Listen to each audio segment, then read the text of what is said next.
Nadiskubre ng Agriculture Department ang Ghost Farm to Market Road Project sa Davao Occidental. Idineklarang completed noong 2021 pa pero na-inspeksyonin, may hindi sementado at may bahagi naman nakakasemento lang. Narito ang aking unang balita.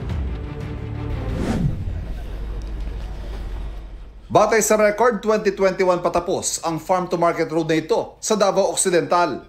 Pero nang puntahan ni Agriculture Secretary Kiko Laurel, nabistong ang dapat ay kalsada, nananatiling lupa at graba.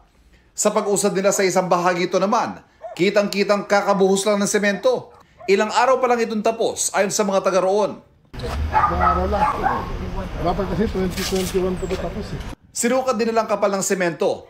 8 inches ang kapal. Yun nga lang, walang bakal. May mga na-confirm talaga na wala yung project at may na-confirm din na luma na yung pondo, ibig sabihin 21 hanggang 23, pero makikita na fresh pa yung mga concrete, ibig sabihin tinatry na habulin na gawin yung pagsasaayos ng karsada. Isa lamang ito sa hindi bababa sa 7 natutuklasang Ghost Farm to Market Road matapos i-audit ang 4,000 kilometro ng mga kalsadang ipinagawa mula 2021 hanggang 2025. Mga kaling kung natapos sana ay baka magpapabilis sa daloy ng mga produkto mula taniman patungo sa mga pamilihan.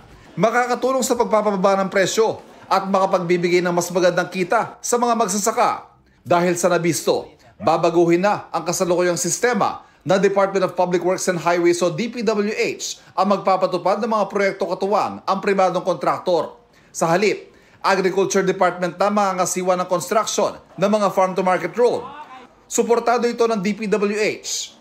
Nag-meeting kami nung isang araw para mag-coordinate kami ng efforts sa pag-imbestiga at pagsisigurado din na hindi na ito mauulit. At ang mga mapapatunayan umanong nagsabuatan.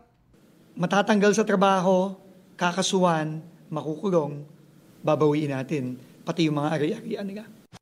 Ito ang unang balita. Ivan Merina para sa GMA Integrated News. Kapuso, huwag magpapahuli sa latest news and updates. Mag-iuna ka sa balita at mag-subscribe sa YouTube channel ng GMA Integrated News.